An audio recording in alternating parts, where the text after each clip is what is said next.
ஈரானும் இஸ்ரேலும் சண்டை போட்டுக்கிட்டு இருக்கு. இந்த பக்கம் துபாயில் நம்ம மக்கள்லாம் வேலைக்கு போனவங்கலாம் உயிருக்கு போராடிட்டு இருக்காங்க. இங்கிட்டு சவுதி கத்தார்ல எல்லாம் நம்ம உறவுகள்லாம் எப்படியாவது நாடு திரும்பணும்னு சொல்லி போராடிட்டு இருக்காங்க. இந்த நிலைமையில உங்களுக்கு விஜய் அவருடைய மனைவி சங்கீதா டைவர்ஸ் கேஸ் ரொம்ப முக்கியமா? ரொம்ப முக்கியமானு கேட்குறேன். தயவு செஞ்சு அதை தூக்கி போட்டுட்டு போய் எல்லாரும் நம்ம எல்லாருமே இந்தியர்கள்லாம் ஒற்றுமையாக நின்று அந்த பிரச்சனைக்கு தீர்வு கொடுத்து, ஈரான் மன்னர் வேற இறந்திருக்காரு, அவருக்காக நம்ம துக்கம் அனுசரித்து அந்த பிரச்சனையை தான் நம்ம எல்லாரும் பேசணும். இதை விட்டுட்டு நீங்கள் எப்போ பார்த்தாலும் நம்மளுக்கு 10 பைசாவுக்கு பிரயோஜனம் இல்லாத விஜய் மனைவியுடைய டிவோர்ஸ் கேஸை உட்காந்து பேசிக்கிட்டு இருக்கீங்க. மனுஷன் நாடா நீங்களாம்? உங்களுக்கு கொஞ்சமாக நாட்டு மேலே அக்கறை இருக்கா?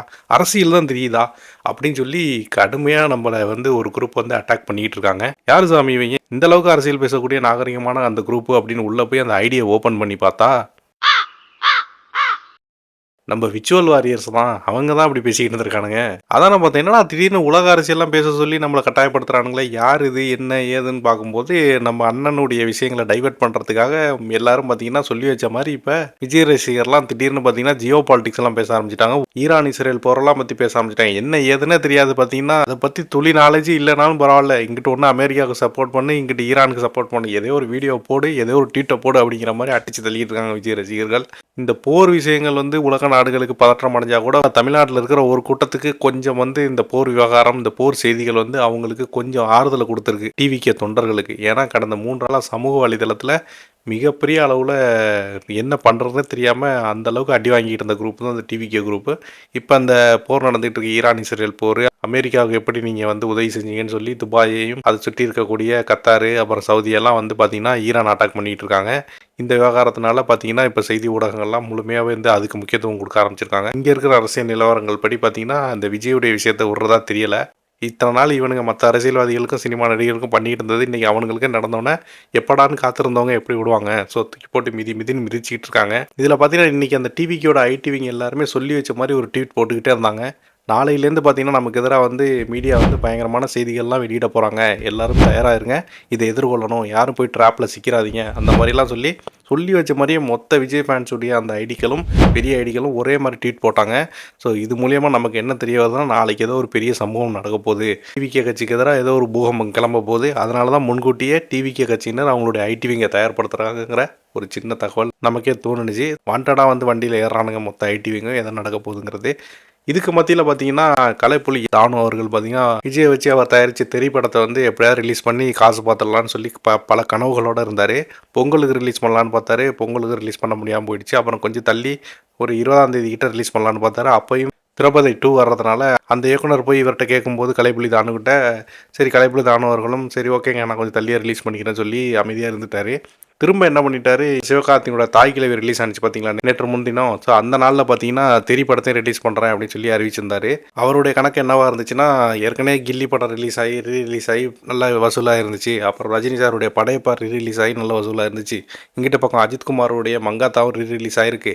இந்த நேரம் தான் கரெக்டான நேரம், திரைப்படத்தை மறுவெளியீடு பண்ணிவிட்டோம், ரிலீஸ் பண்ணோம்னா. இங்கிட்ட பார்த்தீங்கன்னா டிவிகே கட்சியினர்லாம் பார்த்தீங்கன்னா விஜயுடைய ஜனநாயகம் ரிலீஸ் ஆகிறதுனால வெறி பிடிச்சி காத்திருக்கிறாங்க. படத்துக்கு அப்படியே அணிதிரண்டு படத்தை பார்த்து திரைப்படத்தை இது மூலயமா 10-15 கோடி ரூபா சம்பாதிச்சிடலாங்கிற பல கனவுகளோட திரைப்படத்தை தமிழ்நாடு முழுவதும் முடிஞ்ச அளவுக்கு எல்லா தேட்டருக்காரங்கள்ட்டையும் பேசி பெரிய லெவலில் செலவு பண்ணி அதுக்கு ப்ரொமோஷன் பண்ணி அதை ரீஎடிட் பண்ணி கலர் கிரேட் பண்ணி சவுண்ட் எஃபெக்ட்லாம் ஆட் பண்ணி ஒரு பிரம்மாண்டமாக ரிலீஸ் பண்ணார். இதில் என்ன கொடுமைன்னா, அவர் முதல் நாள் எதிர்பார்த்த தொகையில் 5% கூட ரிட்டர்ன் ஆகலை. அதாவது திரைப்படத்துடைய மொத்த முதல் நாள் வசூல் இந்தியா முழுவதும் பார்த்தீங்கன்னா வெறும் 6 to 10 லட்ச ரூபா தான் இருக்கும் அப்படின்னு சொல்கிறாங்க முதல் நாள். 2வது நாள் பார்த்தீங்கன்னா கிட்டத்தட்ட அதுக்கும் கீழே போய் 4 லட்சம் வரைக்கும் தான் கலெக்ட் ஆகிருக்கு அப்படின்னு சொல்கிறாங்க. 3ஆம் நாள் அது இன்னும் டவுன் ஆகி 2-3 லட்ச ரூபா தான் வந்திருக்கும் அப்படின்னு சொல்கிறாங்க. மொத்தமாக இது வரைக்கும் ஒரு 20 லட்ச ரூபா கூட கலெக்ட் பண்ணியிருக்காது அப்படின்னு சொல்கிறாங்க இந்தியா முழுவதும் திரைப்படம். இந்த அளவுக்கு விஜயுடைய படம் ரீரிலீஸுக்கு இதுக்கு முன்னாடி இவ்வளோ டவுன்ஃபால் ஆனதே கிடையாது. ஏன் அப்படின்னு பார்த்தா ஒட்டு மொத்தமாக நம்ம தமிழ் மக்கள் எல்லாருமே இந்த திரைப்படத்தை நிராகரிச்சிருக்காங்கன்னு இது மூலயமா தெரியுது. ஏன்னா விஜய் அவருடைய மனைவியை மிகப்பெரிய அளவில் அவரை மனதளவில் அவங்க மனைவியை காயப்படுத்தியிருக்காது. அவங்க டிவோர்ஸ் கேட்டு நீதிமன்றத்தில் ஃபைல் தாக்கல் பண்ணியிருக்காங்கன்னு சொல்லி இந்த செய்தி அதே நாளில் தான் பரவுது. ஸோ விஜய் மேலே இருந்த அந்த பெண்களுடைய அந்த ஒரு நல்ல அபிப்பிராயங்கிறது அன்னைக்கு சுக்குநூறாக உடைய ஆரம்பிக்குது. அது வரைக்கும் அவருக்குன்னு ஒரு மிகப்பெரிய அளவில் ஃபேமிலி ஆடியன்ஸு, பெண்கள்கிட்ட அவர் மேலே ஒரு நல்ல அபிப்பிராயம் இருக்குது, குழந்தைகள் ரசிகர்லாம் இருந்தாங்க. பட் இந்த செய்திங்கிறது உண்மையாகவே பார்த்தீங்கன்னா அந்த பெண்கள்கிட்ட விஜய் மேலே ஒரு மிகப்பெரிய காண்டை உருவாக்கி இருக்குன்னு தான் சொல்லணும். எல்லா இடத்துலையுமே நிறைய பேர் இப்போ விஜயை திட்ட ஆரம்பிச்சிருக்காங்க. விஜய் அவருடைய மனைவியை டிவோர்ஸ் பண்ணுறதுங்கிறது இங்கே பெரிய விஷயமே கிடையாது. இது எல்லாருமே பண்ணுறது தான். டிவோர்ஸுங்கிறது உலக அளவில் கருத்து ஏற்பட்டு எல்லாருமே பண்ணக்கூடிய விஷயந்தான். ஆனால் எங்கே இது விஜய்க்கு எதிராக நெகட்டிவாக திரும்பினுச்சு அப்படின்னா, விஜய் மனைவி சொல்லியிருக்க அந்த குற்றச்சாட்டுகள். அவங்க என்ன சொல்கிறாங்கன்னா, திருமண வாழ்க்கையில் நாங்கள் நல்லா தான் போயிட்டு இருந்தோம். ஆனால் திடீர்னு வேற ஒரு நடிகையோட என் கணவருக்கு ஏற்பட்ட அந்த கள்ள தொடர்பால் தான் எங்கள் குடும்பம் இந்த அளவுக்கு எங்கள் குடும்பம் பிரித்து நாங்கள் வந்து என்னுடைய பிள்ளைகள் ஒரு பக்கம், நான் ஒரு பக்கம், விஜய் ஒரு பக்கம்னு வாழ்ந்துக்கிட்டு இருக்கோம்.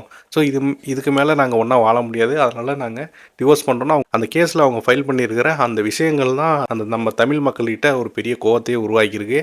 அதில் சிக்கினது தான் அந்த தெறி படமும். அது ஒரு காரணமாக இருந்தால் கூட இன்னொரு புறம் பார்த்தீங்கன்னா, சிவகார்த்திகேயன் ப்ரொடக்ஷனில் வெளியாகிருக்கிற தாய் கிழவி ராதிகா நடிச்சிருக்காங்க. ஸோ அந்த படம் வந்து ஓவராலாக பெரிய ரெஸ்பான்ஸ் தமிழ்நாட்டில், இந்தியா, உலகம் முழுவதும். நிறைய பேர் பார்த்தீங்கன்னா தாய் கிழவியை நோக்கியும் போயிருக்காங்க. ஸோ தாய் கிழவி ஒரு பிளாக் பஸ்டர் ஹிட்னு சொல்லி அந்த படக்குழுவில் வந்து பார்த்தீங்கன்னா நிறைய ரிப்போர்ட்டுகள் வந்துட்டு இருக்கு. அதனால தான் பார்த்தீங்கன்னா நீங்கள் இப்போ விஜயோடைய அந்த ரீரிலீஸ் படங்கள் எது ரிலீஸ் ஆனாலும் சச்சின், கில்லி இதுக்கு முன்னாடி ரிலீஸ் ஆனிச்சு நிறைய படங்கள். அதோடைய அந்த வைப் பண்ணுற வீடியோலாம் நிறைய பார்த்தீங்கன்னா இன்ஸ்டாகிராம், ட்விட்டர்லாம் அதிக லெவலில் ட்ரெண்டிங்காக இருக்கும். நிறைய விஜய் ரசிகர்கள் அது கொண்டாடுற மாதிரி நிறையா வந்து அவங்க தரப்புலேருந்து நிறையா பரப்பியிருப்பாங்க அந்த சமூக வலைதளத்தில். ஆனால் அந்த திரைப்படத்தை குறித்து எந்த தகவலுமே உங்களுக்கு கிடச்சிருக்காது. பார்த்தீங்கன்னா பெரிய அந்த திரைப்படம் ரீரிலீஸ் ஆனதே நிறைய பேருக்கு இங்கே தெரிஞ்சிருக்காது. வளத்துக்கும் பார்த்தீங்கன்னா விஜய்க்கு ஒரு நல்ல கெரியரில் ஒரு நல்ல ஹிட்டான படம் தான். அவ்வளோ ஒரு மொக்க படம்லாம் கிடையாது மற்ற படத்தை கம்பேர் பண்ணும்போது. பட் அப்படி இருந்து இந்த படம் ரீரிலீஸ் ஆகுது. ஆனால் பெரிய ஒரு வரவேற்பு பெறலை அப்படின்னா அது மக்கள் வந்து விஜயுடைய படங்களை நிராகரிக்க ஆரம்பிச்சிருக்காங்கங்கிறது நமக்கு இது மூலியமா தெரிஞ்சிருக்கு. ஏன்னா இந்த படம் ரீரிலீஸ் ஆனதுலேருந்து கொஞ்சம் பின்னாடி போய் பார்த்தீங்கன்னா மங்காத்தா ரீரிலீஸ் ஆகுது. அந்த படம் ஒரு பெரிய பெரிய பிளாக் பஸ்டர் கலெக்ஷன் ஆகுது. அதை மக்கள் போய் கொண்டாடி இருக்கிறாங்க. அஜித் ரசிகர்கள் கொண்டாடி இருக்காங்க. ஆனால் இந்த படத்தை விஜய் ரசிகர்களே கொண்டாடலை அப்படிங்கிறது கோலிவுட்டுக்கு மட்டும் இல்லை, அந்த படத்துடைய தயாரிப்பாளர் கலைப்புலி தானுவே மிகப்பெரிய அளவில் அதிர்ச்சியாக இருக்காராம். ஏன்னா அவர் வந்து எதிர்பார்த்தது ஒன்று நடந்தது ஒன்றுங்கிற மாதிரி நடந்திருக்கு. எப்பயுமே விஜயோடைய படங்கள் ரீரிலீஸ் ஆகுதோ இல்லை புதுசாக ரிலீஸ் ஆகுதோ விஜய் ரசிகர்கள் ஒரு ட்வீட்டை ஒன்று தூக்கிட்டு வந்துடுவாங்க. ஹையஸ்ட் ரெக்கார்டு பிரேக்கு, டே 1 ஹையஸ்ட்டு கலெக்ஷன் அப்படிங்கிற மாதிரி தூக்கிட்டு வந்துடுவாங்க. பட் இந்த படத்தை அவங்களே தூக்கி எறிஞ்சிருக்கிறாங்க. அதுக்கு என்ன காரணம்னா விஜயோடைய அந்த டிவோர்ஸ் கேஸுக்காக அவங்க சமூக வலைதளத்தில் கொடுக்க வேண்டிய முட்டு இருக்குல்ல, இதுக்காகவே அவங்க ஐடி விங்க ராப்பகலாக உழைச்சிக்கிட்டு இருக்காங்க. ஸோ இந்த நிலையில் விஜயோடைய அந்த படத்துக்காக எதுவுமே அவங்களால வேலை பார்க்க முடியலையா. அது ஒரு மிக முக்கியமான காரணம். இந்த சமூக வலைதளத்தில் மிகப்பெரிய அளவில் ப்ரொமோட் பண்ண முடியாமல் போனதுக்குன்னு சொல்கிறாங்க. ஸோ விஜயோட டிவோர்ஸ் கேஸுக்கே இந்த படம் திரைப்படம் இப்போ குப்பைக்கு போயிருக்கு ரீரிலீஸ் ஆனது. நினச்சி பாருங்கள், 2026 தேர்தலில் விஜய் மிகப்பெரிய தோல்வி அடைஞ்சு அதன் பிறகு ஜனநாயகன் ரிலீஸ் ஆனிச்சுன்னா அது எவ்வளோ பெரிய ட்ரோல் மெட்டீரியலை சந்திக்கும். அதில் வந்து அவர் வந்து பல அரசியல்வாதி திட்டுற மாதிரி, அவர் நாட்டுக்கே நல்லது செய்கிற மாதிரி இந்த மாதிரிலாம் நடிச்சு வச்சிருக்காப்புல. அந்த படத்தில் ஒரு மிகப்பெரிய ஒரு ஹீரோயிசத்தை காட்டுற மாதிரியான ஒரு வலுவான கேரக்டர் தான் விஜய்க்கு இருக்குது ஜனநாயகன்னு சொல்லியிருக்காங்க. அப்படி இருக்கும்போது அந்த படம் வந்து விஜய் தோல்வி அடைஞ்சதுக்கு பிறகு வீட்டில் முடங்கி போய் அந்த கட்சியினர்லாம் தோண்டு போய் இருக்கிற நேரத்தில் ரிலீஸ் ஆனிச்சுன்னு வச்சுங்களேன், இந்தியா முழுவதும் வேர்ல்டு வைடு ரிலீஸ் ஆனிச்சுன்னா அது எவ்வளோ இது வரைக்கும் தமிழ் சினிமாவில் எந்த படமும் சந்திச்சிடாத ஒரு மிகப்பெரிய ஒரு ட்ரோலை சந்திக்கும் அப்படிங்கிறது தான் இப்போ இருக்கிற கோலிவுட்டோட எதிர்பார்ப்பாக இருக்குது. அதே மாதிரி பார்த்தீங்கன்னா விஜய் தரப்பு எப்படியாவது இந்த படத்தை தேர்தல் முடிஞ்சோட அடுத்த வாரம் இல்லை அதுக்கு அடுத்த வாரம் பேசி ரிலீஸ் பண்ணியிருக்காங்கன்னு சொல்லிட்டு இருக்காங்க. தயவு செஞ்சு ரிசல்ட்டுக்கு பிறகு இந்த படத்தை ரிலீஸ் பண்ணுற மாதிரி விட்டுறாதீங்க. எப்படியாவது தேர்தல் முடிஞ்சோன்னா அதுக்கு அடுத்த வாரமோ இல்லை அதுக்கு அடுத்த வாரமோ ரிலீஸ் பண்ணிவிடுங்க. தேர்தல் ரிசல்ட்டுக்கு பிறகு இந்த படம் போயிடக்கூடாதுங்கிறதுல விஜய் ரொம்ப கெடுப்பிடி. இப்போ வரைக்கும் டெல்லியில் பேச்சுவார்த்தை போயிட்டு இருக்கான் அந்த படத்தை எப்படியாவது ரிவைசிங் கமிட்டியை பார்க்க வைக்கணும்னு இப்போ வரைக்கும் அதுக்கான வேலைகள் போயிட்டு இருக்கான். இந்த நொடி வரைக்கும் ரிவைசிங் கமிட்டி அந்த படத்தை பார்க்கறதுக்கு தயாராக இல்லை அப்படிங்கிறது தான் இந்த ஜனநாயகன் படத்துடைய அப்டேட். ஸோ இது போன்ற சுவாரஸ்யமான தகவல்கள், இந்த அரசியலில் நடக்கக்கூடிய மற்ற பக்கங்கள், சினிமா அப்டேட்ஸ் எல்லாமே தெரிஞ்சுக்க நம்ம சேனலை சப்ஸ்கிரைப் பண்ணுங்கள். மீண்டும் சந்திக்கிறேன்.